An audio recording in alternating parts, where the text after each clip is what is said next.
Okay, go ahead. That's her, Jessica. Um, oh, yeah. I had talked to some people yesterday, but I have like a potential lead. They live in a mobile home and they're hoping to sell, but they want to try and do like for sale by owner first. And Okay. they were kind of asking me like what type of paperwork they would need to fill out to try that first. And Yeah. if it doesn't work out, they would go with an agent. Yeah, so good question. And here's the thing is if they don't know what paperwork they need, I mean, that's the reason why they should be working with a real estate agent, right? Is because you know, or if you don't know, you have resources like myself or other experienced agents who can help you. Now, I can tell you, right? I mean, they're going to, and even with the limited knowledge that I have, right? There's a difference between a manufactured home that's attached to land versus a manufactured home that's not truly attached to land in a legal sense, right? Where, so like a mobile home in a mobile home park, for instance. Well, those ones you would typically just use the new manufactured home contract from the Colorado Real Estate Commission for a mobile home in a mobile home park. Well, if it's a manufactured home that is attached to the land, but the land is, the land is really the main piece that the buyer is purchasing. So let's say a 40-acre parcel where, there happens to be a manufactured home. The manufactured home doesn't add significant value to the property. Then your best bet is... Sorry. My thing kind of logged me off. It kind of kicked me off of Zoom. Sorry. No worries. So really, at the end of the day, it depends on the circumstances. Is the mobile home attached to land, like a manufactured home attached to land? Is it a mobile home in a mobile home park? Because those would be two different forms that they would use, right? A mobile home in a mobile home park would be the manufactured home contract from the Real Estate Commission, whereas a manufactured home attached to land, where the land is the significant value there, you would probably use the land contract with the manufactured home addendum as opposed to the manufactured home contract that you would use for a mobile home in a mobile home park. And so, and then there's other disclosures and addenda and everything else that goes along with it. And what's tough is if you're not representing them, you really shouldn't be advising them, right? What happens if you advise them to use the wrong contract? What happens if you, say, oh, here's the contract that you should use, and that's the only form that they use, and then they don't do any of the addenda, they don't do any of the disclosures. Something, comes up after the fact and they go, Elizabeth, you told me this was the form that I needed, this is what I used, and now I've got problems, right? Well, if you didn't have a brokerage relationship with them, effectively what you did was you provided legal advice to them, and it's the unauthorized practice of law if you don't have a real estate brokerage relationship with them. So you got to be super careful about what you advise people who you have no brokerage relationship with. So perfect example, right, is, this weekend, Gary had some clients that he was working with on a land transaction. And technically Gary's at the Longmont office and I'm at the Loveland office. And so even though I answer a lot of general questions, when we're starting to get really deep into contract questions and transaction specific questions, right, I have to be careful about even advising you guys as real estate brokers. And this was one where it had some significant challenges that an agent who's never sold land and, dealt with these types of things before, it just is not a good thing for them to take on by themselves because they're not competent to do it. And so what I told Gary is, hey, I probably need to sign on to this deal, be a co-buyer's agent for you so that we can have these open discussions and all this other stuff, right? So that's what we did in that case. But so that way I have a brokerage relationship as a co-listing agent, which sounds weird on the buyer side, but it's still a co-listing agent representing the buyer, right? And then I could review the contracts, answer the questions, go meet with the clients, talk about the steps involved in the deal. But if you don't have that brokerage relationship, you got to be super careful about how you advise them, right? Like my limitation in this case would be, hey, you can go to the Colorado Real Estate Commission's website and browse through the forms and see which one is appropriate for your transaction. I can't advise you as to which forms to use. But they have a right to use those forms just like brokers do. Those forms are not exclusive to brokers, but point them to the real estate commission's website. Hey, go through their list of forms, see what works for your transaction. Otherwise, get an attorney involved or get a real estate broker involved who knows which forms to use. And that's the end of my discussion. Yeah, and I think they decided to go like with signing with me. So, but I was just wondering if there was like any right answer, if anyone else happened to ask. Yeah, again, I mean, if they are wanting to do for sale by owner, I would direct them to the Colorado Real Estate Commission's website to use those forms. And if they're going to go with you, then let's have a conversation, right? About, hey, is this a mobile home in a mobile home park? Is it a manufactured home attached to land or whatever? So that's something we can talk about outside of class, but I'm more than happy to direct you there. So. Okay, thank you. Cool, you bet. Any other questions? Okay. So I think we left off last week. We talked about section 10, section 11 doesn't apply in the typical residential contract. So I think we left off at section 12, if I'm not mistaken. Does that sound correct? That's correct. Okay. So 12.1 talks about closing docs, and basically what it says is that the buyer is going to cooperate and the seller is going to cooperate with the title company to prepare all the documents, sign all the documents, right? The seller can't refuse to sign the documents, and then the buyer's like, well, I can't close my loan because you won't sign over the deed and the lender needs it. And then the seller go, oh, buyer, you missed closing. No, that doesn't work. We all agree to cooperate. I don't really think we need this clause in here because we have the good faith clause, which is effectively what this is saying. So, but it is what it is. It's explicitly written in the contract. 12.2 talks about closing instructions. So either the Colorado Real Estate Commission's version of those closing instructions either are or are not executed with the contract. Best practice, guys, and if we have the seller, then what we want is we want the Colorado Real Estate Commission's version of the closing instructions executed with the contract, right? And so best to fill those out up front while you're listing the deal, right? Have your seller sign them and get them done. Now, if you're representing a buyer, in many cases, the listing brokers just don't use the Colorado Real Estate Commission's version of the closing instructions because it's one extra form and it takes an extra 2 minutes to fill it out, and they don't want to deal with it. Well, the Real Estate Commission's version of the closing instructions have some important provisions in there, particularly as it relates to the earnest money and what the title company's options are if there's an earnest money dispute. And so is it worth it to protect your buyer or your seller and be able to control what the title company's closing instructions or what the title company's instructions are with respect to an earnest money dispute? Yeah, I think it is. And it's worth the 2 minutes it takes to fill it out.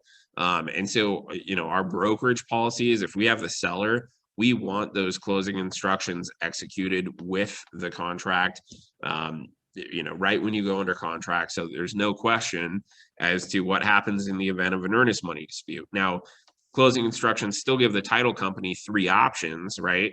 One of those options is they can just wait until they hear from the parties or a judge, right? 2 is they can interplead that earnest money to a court of competent jurisdiction, meaning they could say, hey, buyer and seller, if there's an earnest money dispute, I'm just going to turn the earnest money check over to the court and let you guys go to court and figure it out. So best of luck to you.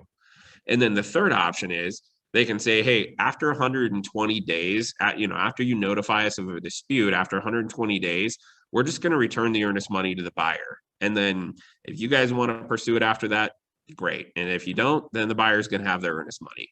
Okay. And that way title doesn't get wrapped into a perpetual dispute where there is never any reconciliation, where the parties forget about it or anything else, right? They can finally get that money off of their books. Okay. So important to have those closing instructions.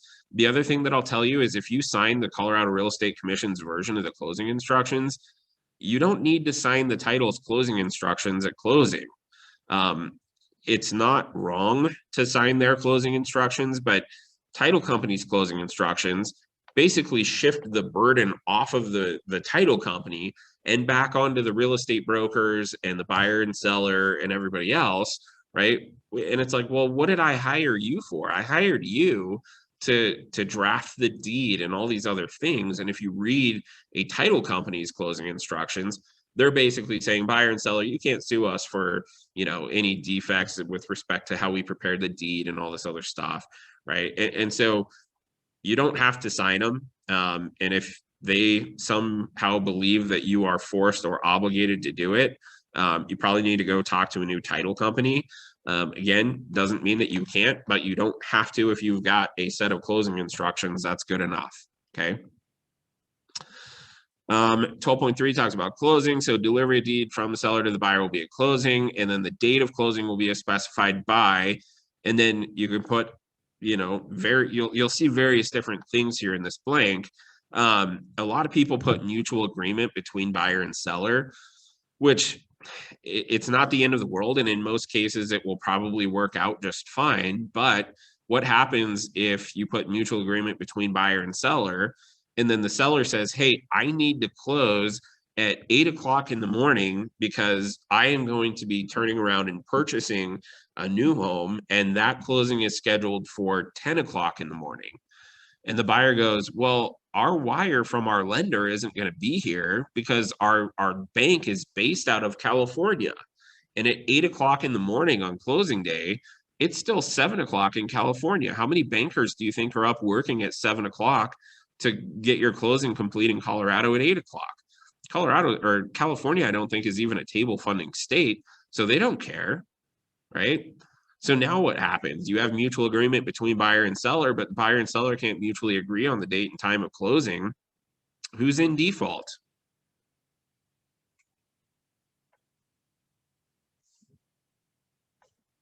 I don't know, right?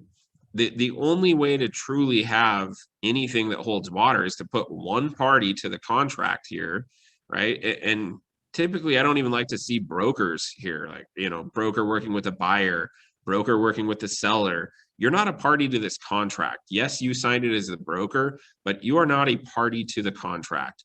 Okay. The buyer and the seller are the parties to the contract. And so I typically, if I'm writing the offer, I'll put buyer here. Now, you know, a lot of people say, well, if you're if you're working with the seller, do you counter that and put the seller in there? Or what happens if the buyer's agent writes mutual agreement between buyer and seller? Like, if I have an otherwise completely acceptable offer that I don't want to lose, then I'm probably not going to send over a counter saying, oh, in regards to section 12.3, the seller will be able to pick. At the end of the day, that's not worth losing a perfectly acceptable offer over, in my opinion. Okay. Now, talk to the buyer, talk to your seller, whichever party you're representing, advise them of the pros and cons and see what they want to do. But in most cases, my opinion, it's just not worth losing it if that's the only thing that you're countering, right? Yeah. If there's other stuff that you're going to counter anyway and you want to slip it in there and go for it, then great. But the reason that this is important is because if you read up in, I think it's section 4, effectively what it says is that all of the funds required for closing, including any amount for the buyer's mortgage, the wire from the lender, has to be at closing in good funds, or else the buyer will be in default.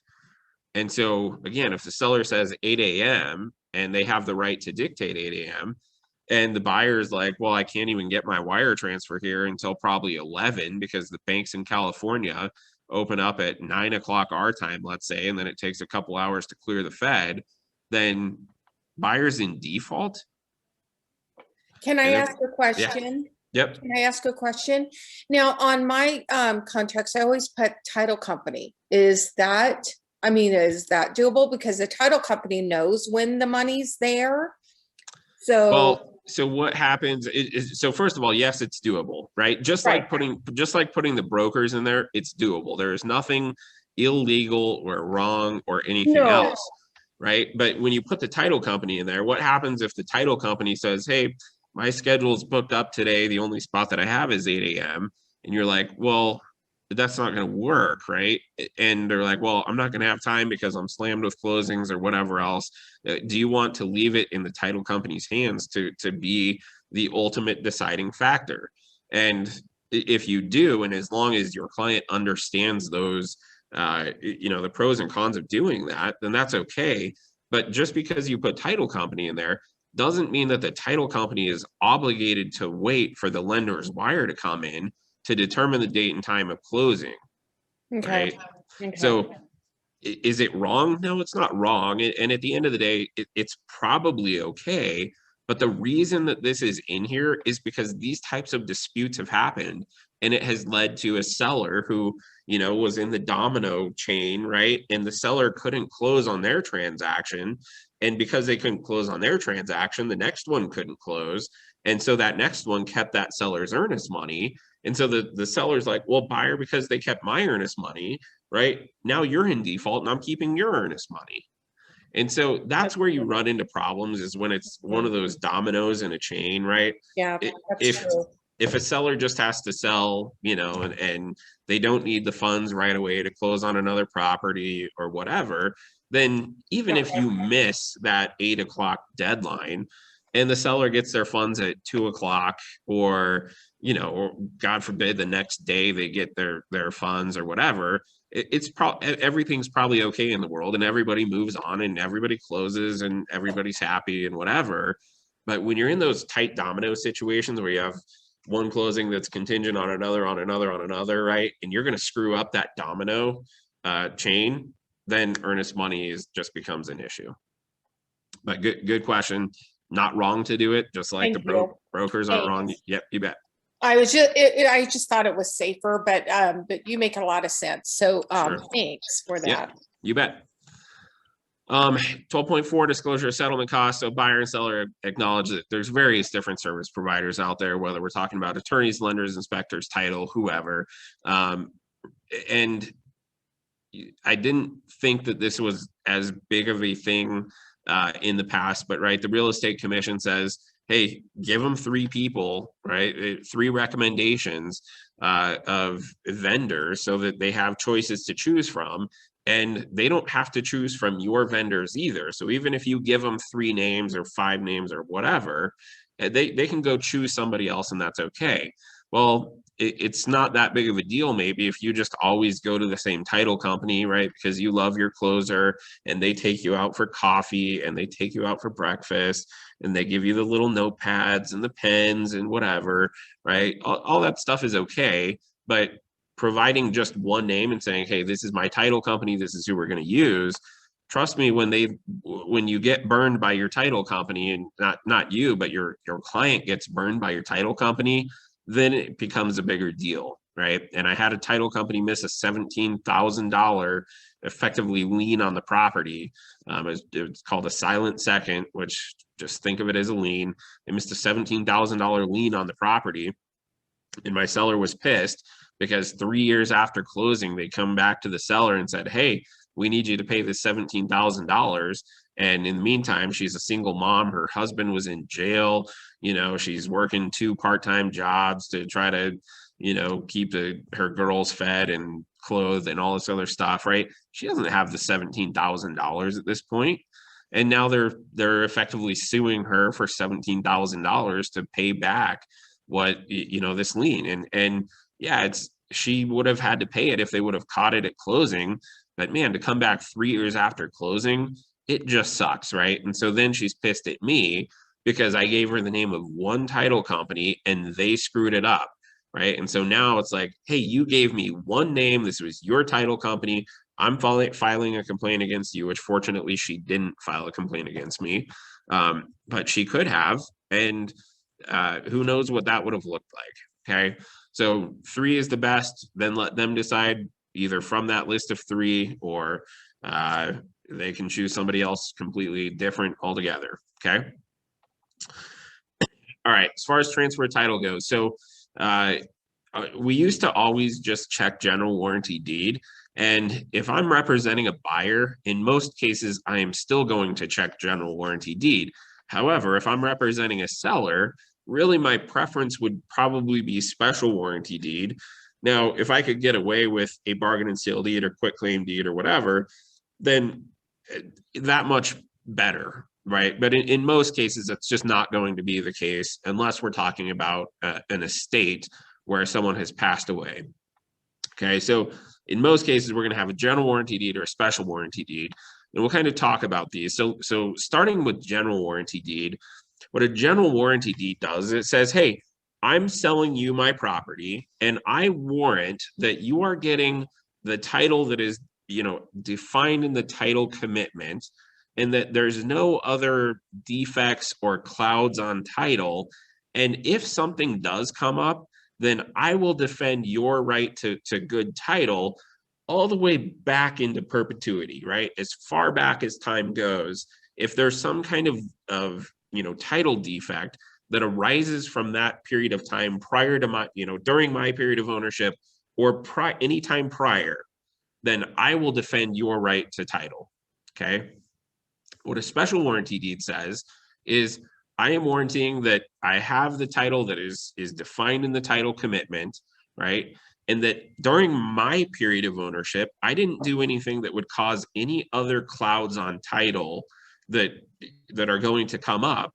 And if there is an issue that stems from my period of ownership, then I will defend your right to good title. However, if there is a defect from before my period of ownership, then that's on you. Good luck. Okay.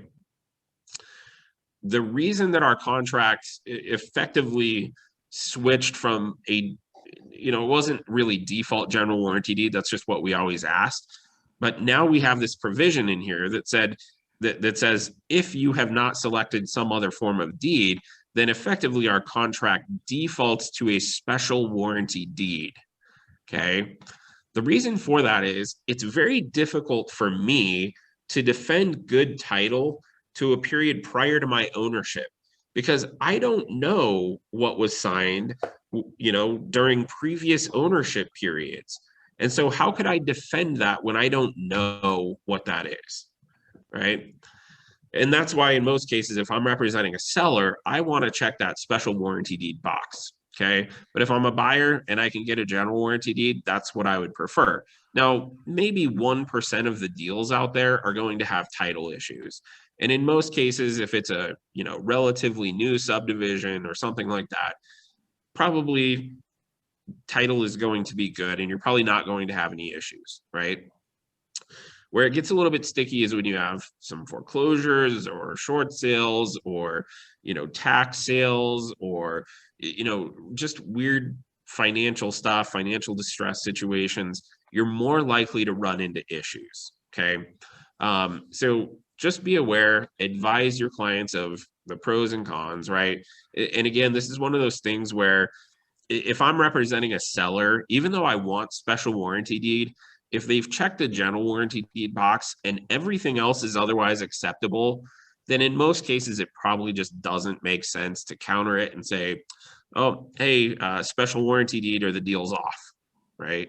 Not worth losing a buyer in most cases. Again, if you're going to counter them on other stuff anyway, and you want to slip it in there, then go for it. Or if you want to roll the dice and see if they'll bite on a counter with just changing that one thing, go for it. That's all you. Okay. Jesse? Yep. I have a couple questions. Okay. Yes. So let's say you do have the seller and you get your title work and it does show history of foreclosures or tax liens. Would you, based on that, possibly want to protect your buyer and choose a special warranty deed or counter back with that? Well, so here's the thing is that a title commitment is going to theoretically show the current condition of title, right? And so if you're comfortable with the current condition of title, do you need to do it or do you not? I don't know. I mean, title companies aren't perfect though, right? I just told you about a situation where they forgot a $17,000 lien, right? And lo and behold, it was due to a loan modification during the foreclosure glory days, right? And so should you or should you not? It just depends on whether you're comfortable with the current condition of title. And if you are, then do you have to? No. Should you or could you? Yeah, it's certainly a possibility. Talk to your buyer and see what they want to do, and let them decide, but put it in writing. Hey, Here's what I recommend, right? But right now, in this market where buyers are bending over backwards just to get a deal done, right? If the listing broker's comments say, hey, transfers or the property is going to be transferred via special warranty deed, and you go writing a contract with a general warranty deed, they're probably going to have multiple offers with buyers who are saying, yeah, we'll take a special warranty deed. What we'd probably take a quit claim deed to get a house right now, right? So, you know, advise your buyers and let them decide. And I'd have another question that kind of carries onto that with, so like your situation that you had where they came back with the $14,000 and it was title's error, or even if you go back, say 20 years and something pops up, is there a statute of limitations in the state of Colorado that limits how far back they can come back to someone, or is it wide open? So there are statutes of limitations, but they vary based on what exactly we're talking about. And so for some things, it might be, you know, 2 years. For some things, it might be 7 or 10 years. And so trying to advise on that is way outside the scope of real estate brokerage.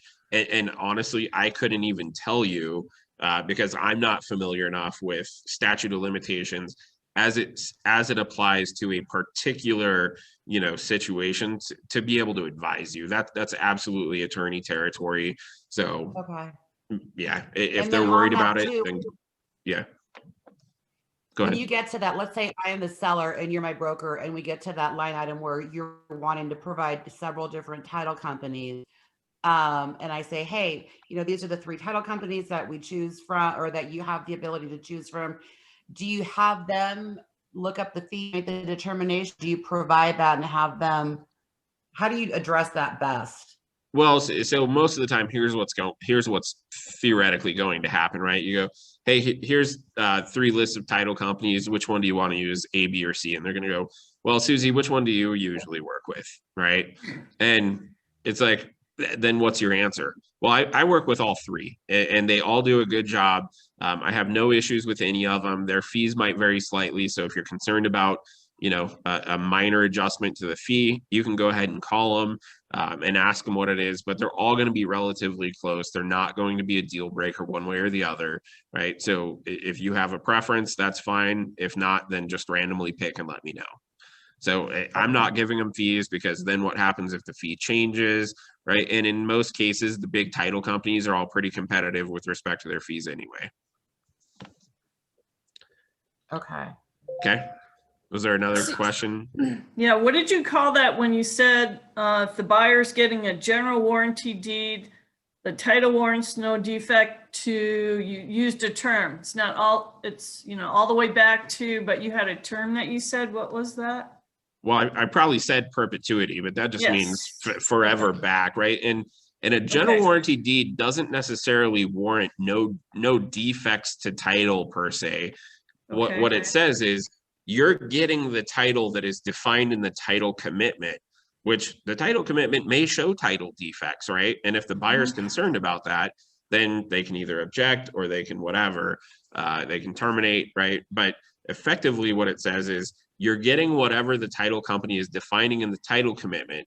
If there's something beyond what you see in the title commitment that comes up later, right? And that happened to be from my period of ownership all the way back to the beginning of time for a general warranty deed, then I will defend your right to clear up that defect.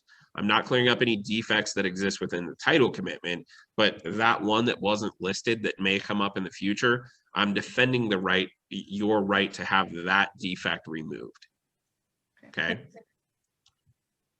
Other questions on title stuff? We'll review the other 2 types, really 3, but really 2. So I'm going to come back to bargain and sale deed because it'll make a little bit more sense after we talk about quitclaim deed. So quitclaim deed is effectively just me saying, hey, Jessica, I'm going to give you this quitclaim deed. And Jessica, I don't know what your address is, but let's say you live at 123 Main Street, right? I have no ownership interest in your property whatsoever. However, I could still give you a quitclaim deed to 123 Main Street, even though you live there and you own it, right? and I could say, here you go, here's a quitclaim deed for 123 Main Street. And all that means is I am transferring whatever ownership interest I have in your property at this point in time. Okay. And so if I gave you a quitclaim deed for your own home that I have no ownership interest in, it's worthless, right? Light it on fire, whatever you want to do with it. It doesn't mean anything. Okay. The quitclaim deeds are typically used for corrections if there was an error, right? And so perfect example, right? My last name is spelled E-N-G-E-L. Every other Engel on the planet spells it E-N-G-L-E, right? And so if for some reason that deed was transferred to Jesse Engel, E-N-G-L-E, then really what should happen is then we would need to do a quitclaim deed from Jesse Engel, E-N-G-L-E to Jesse Engel, E-N-G-E-L, right? And then that corrects the title to the property is now titled in the proper name. The other time you typically see a quitclaim deed is if someone gets married or divorced, right? Their last name changes and they want that to be reflected on title. Then they deed it from their unmarried self to their married self or vice versa. And it just corrects the name on the deed. Okay. But it has no warranties attached to it or anything else. And it's only for this exact point in time that I am, whatever ownership interest I have in the property right now, I am transferring that to you. Okay. But you have to have some sort of relationship to the property, right? No, I could give you a quitclaim why would deed you- for your. Again, you wouldn't ever typically do Okay. that. I'm just All right. saying theoretically got it's a it. I possibility. get it. It's just a correction. Okay. To contrast that a little bit, what a bargain and sale deed does is it says it's effectively the same thing. It says, I am transferring to you whatever ownership interest I have in the property, whether it's anything or nothing, doesn't matter. I'm transferring anything that I own in the property to you as of right now. And here's the difference. If I ever come into any portion of ownership interest in your property, then that will automatically pass through me and go to you as well. And so where this might come into play is, let's say that you have a couple and they're both on the contract to buy and sell, right? And when you wrote the contract to buy and sell, they were both going to be on title to the property as joint tenants, okay?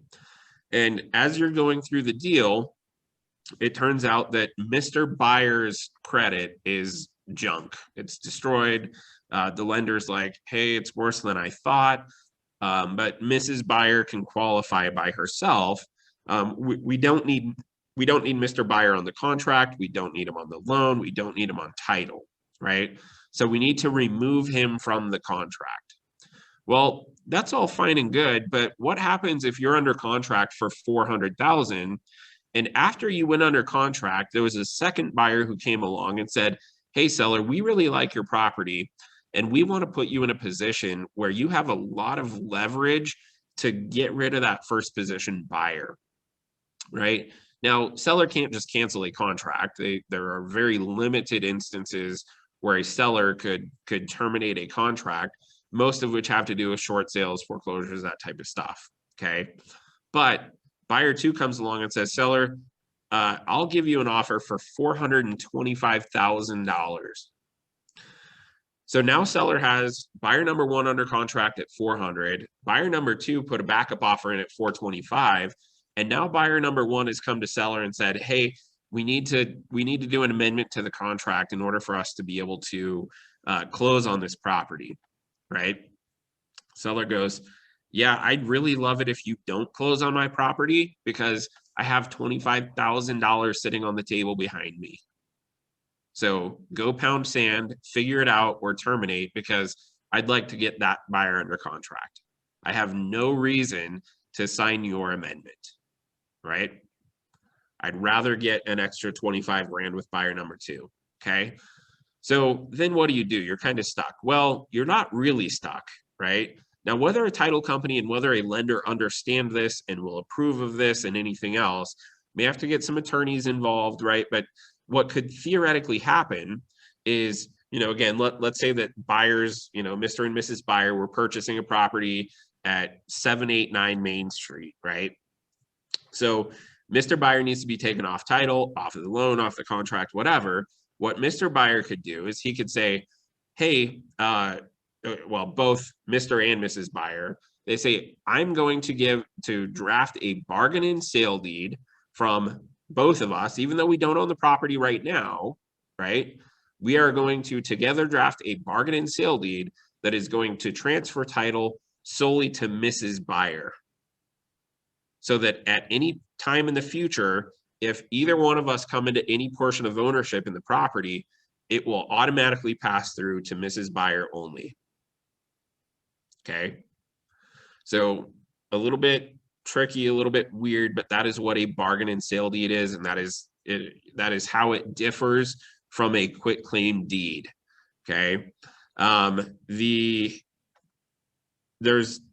added, and it's kind of stupid that they added it, but they added a personal representative's deed box here as well, which that's typically the deed that you're going to see that gets executed via a property where someone has passed away. So somebody's estate, right, will typically, the deed will be a personal representative's deed. Now, a personal representative's deed is just a bargain and sale deed by another name. Okay. And effectively what it says is, hey, the deceased person's estate is selling you the property, whatever interest they own in the property is transferring to you. And if at some point in the future, that deceased seller were to ever come into any portion of ownership in the property, it's just automatically going to transfer to the new buyers, because we're not waking them up from the dead to sign the correction deed or anything else. We're just being done with it, right? So a personal representative's deed is just a type of bargain and sale deed. Okay. There's this little blurb down here that says, unless otherwise specified in section 30, title will be, if it's conveyed with a special or general warranty deed, then title will be conveyed subject to statutory exceptions. And not going to get into this. We'll do a class on title commitments. But there are things that are called statutory exceptions, which are exceptions that are listed in the title commitment that were created effectively by statute. And I don't want to confuse anybody for this class, right? We'll talk about that when we review a title commitment. So don't put too much thought into that, but it is important to know the types of deeds. Okay. And most of the time you're going to be working with either a general or a special warranty deed. You're probably not going to do hardly anything with quitclaim deeds, although sometimes water rights will be transferred with a quitclaim deed, which is crazy, but that's true. And then sometimes you'll deal with personal representatives deeds with an estate, bargain and sale deeds, sometimes with water. Okay. But know the types of deeds. Okay. So any questions on transfer title, types of deeds, anything else? Okay. As far as payment of liens and encumbrances, obviously, unless it's agreed to somewhere else in the contract, seller needs to have all the liens paid off at the closing, and they're going to transfer it to buyer free and clear of any of those liens and encumbrances, unless it's specified somewhere else in the contract. Okay. Death by checkbox section, so section 15, right?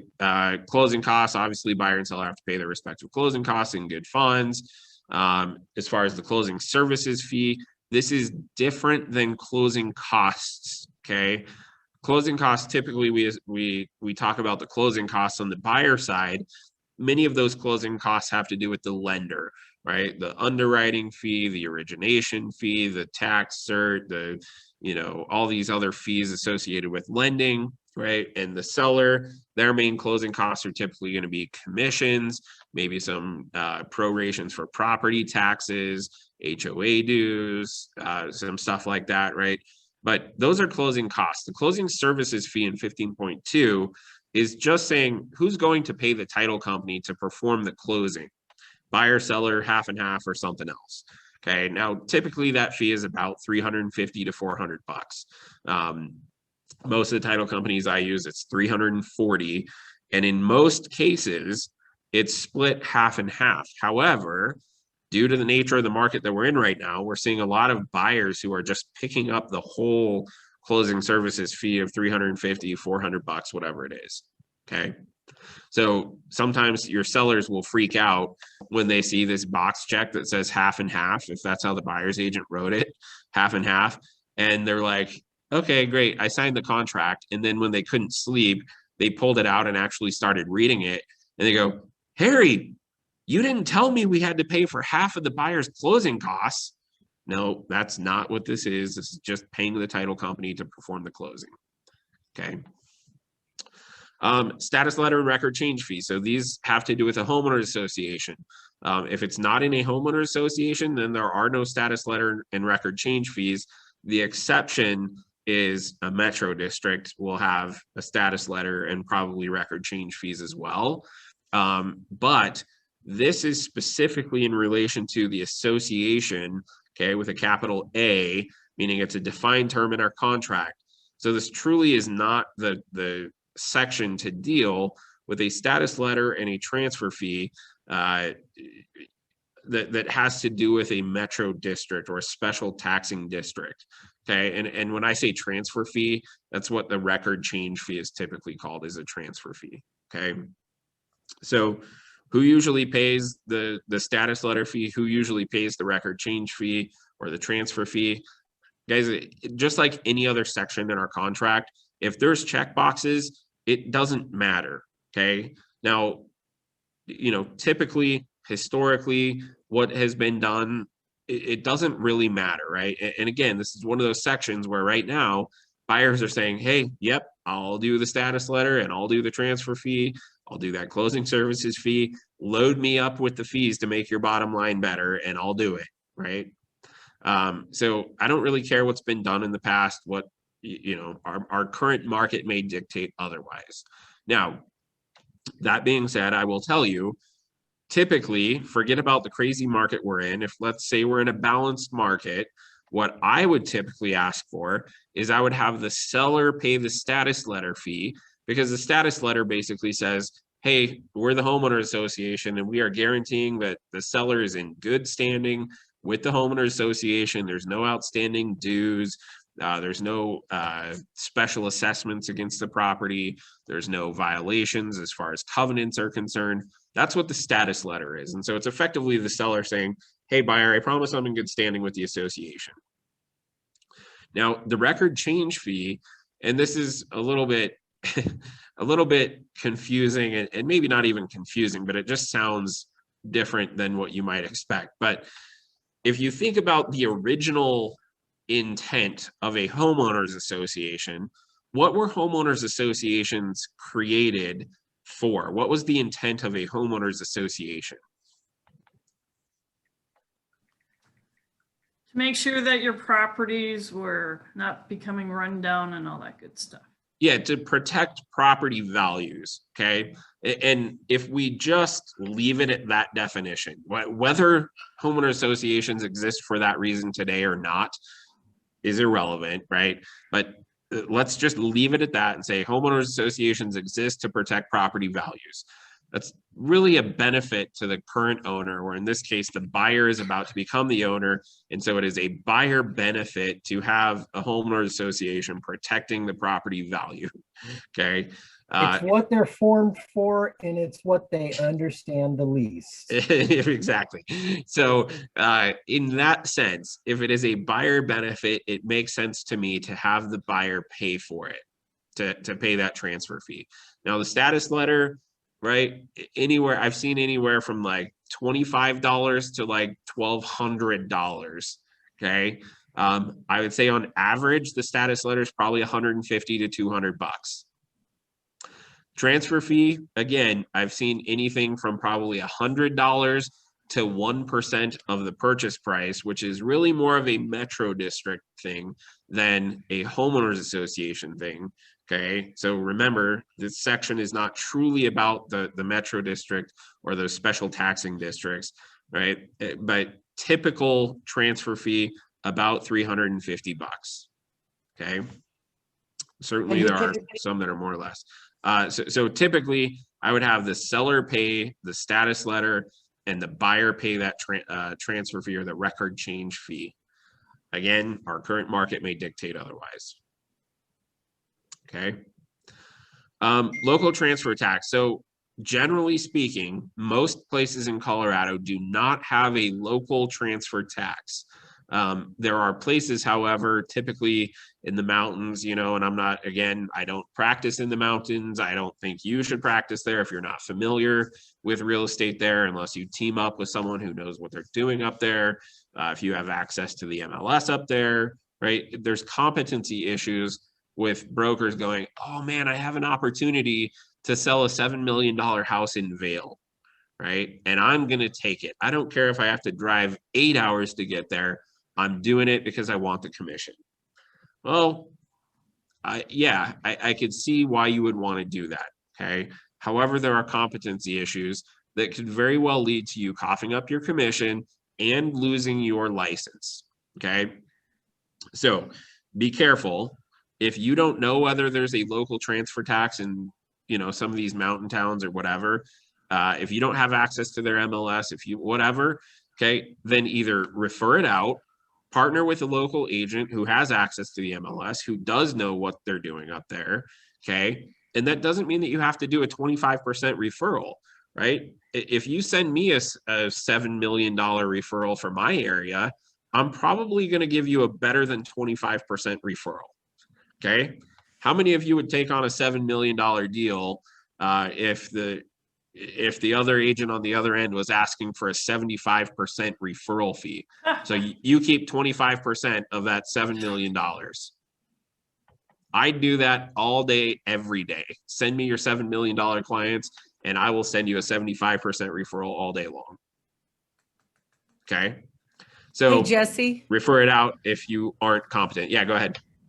just to reiterate in section 15.3. So typically you have the status letter to be paid by the seller and you pay the record change fee to be paid by the buyer. Yes, but again, our local, our current market conditions may dictate otherwise. Okay. Right. Okay. Okay.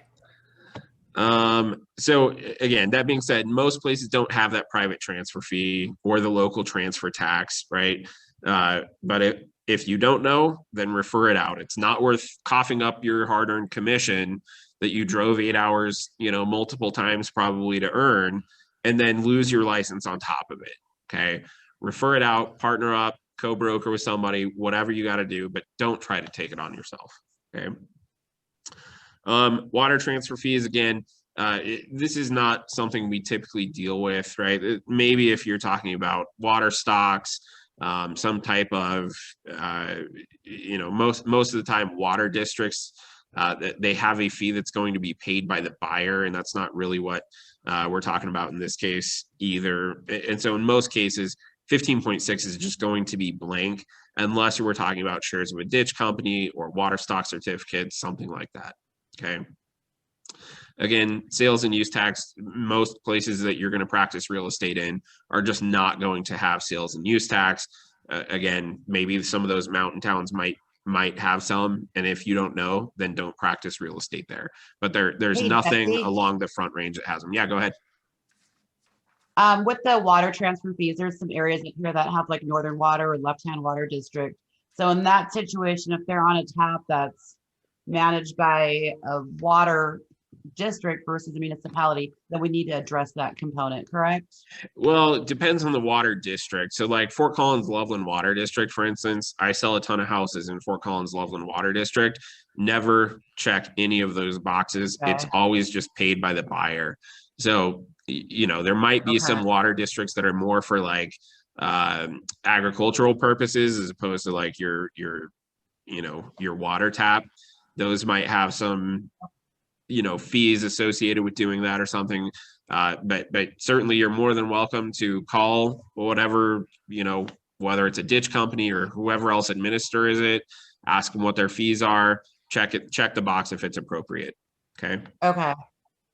So this would be more like acreage or rural properties? Yeah. And again, most of the times, the only time you're in most cases that you're going to deal with this truly is if there's shares of a ditch company or water stock certificates. Okay.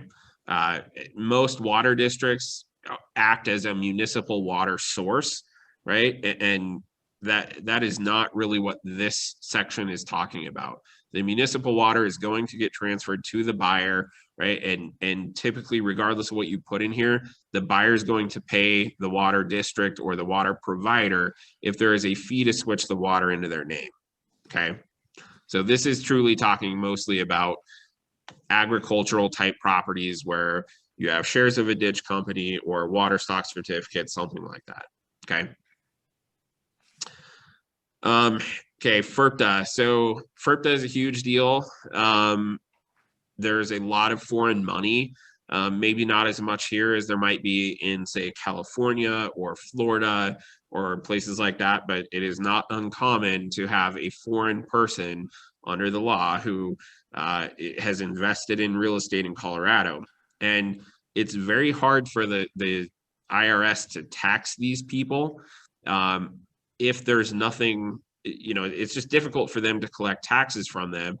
And so what happens is there's a tax lien effectively that gets attached to the house if a foreign person is selling that house and that doesn't get withheld by title. Okay.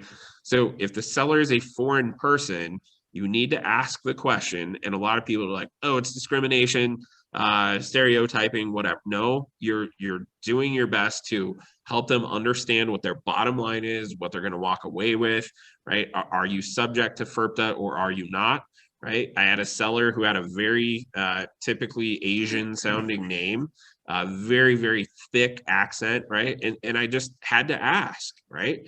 Are you considered a foreign person under the law? If so, we need to have a talk about FERPTA. Nope, I'm a US citizen. Like, okay, fine. Then we don't need to talk about it, okay? So be careful. That FERPTA tax is typically, and not always, but typically 15% of the purchase price. So if your buyer bought a $400,000 house and title failed to collect FERPTA taxes, then a $60,000 tax lien gets attached to your buyer's new home. How many of your buyers would be excited about that? Okay, probably not. So ask the question. It's important. The other reason that that's important is if you're working with a seller who is considered a foreign person under the law, and you failed to have this discussion with them and they didn't know that they were going to be subject to this 15% withholding from title, right? They're selling a $400,000 house. Title is going to have to withhold $60,000, right? Well, what happens if they, what happens if they owe a $350,000 on a mortgage? Well, they're bringing cash to closing. And if they don't have the cash to bring to closing, they can't transfer the property to the buyer, meaning they're going to be in default. And if a seller is in default, the buyer's remedy is specific performance, which the seller clearly can't do, or damages, or both. Okay. So that's an ugly day for your seller. And if you didn't advise them of that, then who do you think they're going to turn back to and say, hey, you didn't tell me about this. And now I'm sitting here, I have a contract to sell my property and I can't transfer it to the buyer because I don't have enough money. Who do you think they're going to come back to? They're coming back to you, their broker, right? Okay, Colorado withholding, very similar to FERPTA, except instead of 15% in most cases, it is typically, again, in most cases, 2% of the total sales price or the total proceeds from the sale, whichever is greater, I think. And so again, if you have a really tight deal, right? Buyer bought a property with a VA loan, ended up having to move out, and they're no longer a Colorado resident. They won't be a Colorado resident after closing, and title has to withhold 2% of the proceeds, right? Plus, let's call it a 6% commission. Buyer hasn't made many payments on it, right? They may not have the ability to even sell that house and walk away with money, right? They may have to bring money to closing. And again, if they can't do it, who do you think they're going to turn to? They're going to turn to you, right? So understand those, have the conversations as you're going through either the contract to buy and sell, or preferably even before that, right? Talk about it at the listing contract, because if you don't talk about it at the listing contract, you run the risk of exposing it to the market, getting buyers all excited about it. Seller gets their house all ready for everything, right? Have 100 buyers in 2 days go through the property, everything else. And then you have the discussion when you get to the contract to buy and sell, and they're like, oh, well, I can't even sell my property. So we just have to ignore all the offers and take it off the market. Well, at that point, you've got costs for, you know, staging and photography and marketing and whatever else you're dumping money into, right? Have the discussion at the listing contract. Yeah, go ahead. So Jesse, if you're representing the buyer and you're filling out this contract to buy and sell, and you come upon 15.8.1, do you just send an email to get this documented in writing to the seller's agent to verify whether or not they are a foreign person? That when you're going through this with your buyer? So title and the listing broker should be on top of that. Right. And in most cases, right? No offense, I'm going to stereotype here, but when I see Harry Davis on the title to the property, I'm not checking to see if Harry's a foreign person, right? Pretty average white guy name, and I don't need to know, right?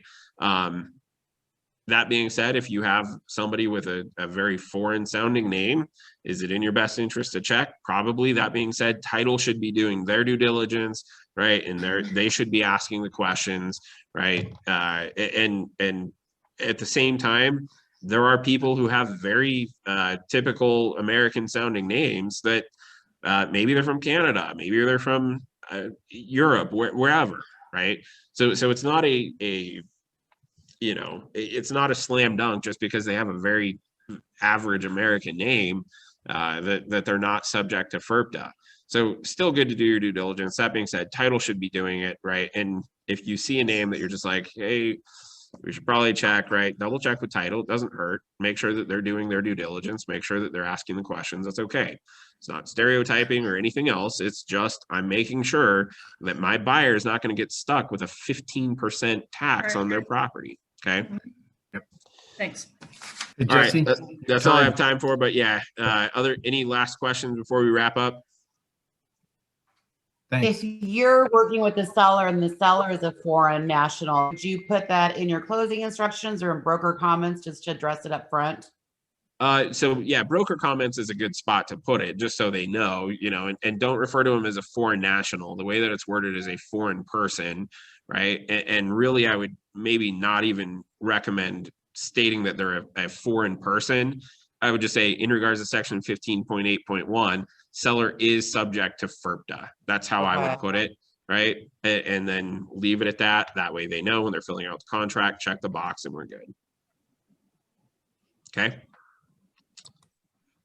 All right, next week we should be able to finish the contract, hopefully, which will be good. We've been on this contract for a long time. So if you guys have questions in the meantime, let me know. Otherwise, that's all I got for you today. Thanks, Jess. Okay, we'll Thank see you guys. you. Thank you. All right, have a good Thank week. you. Bye.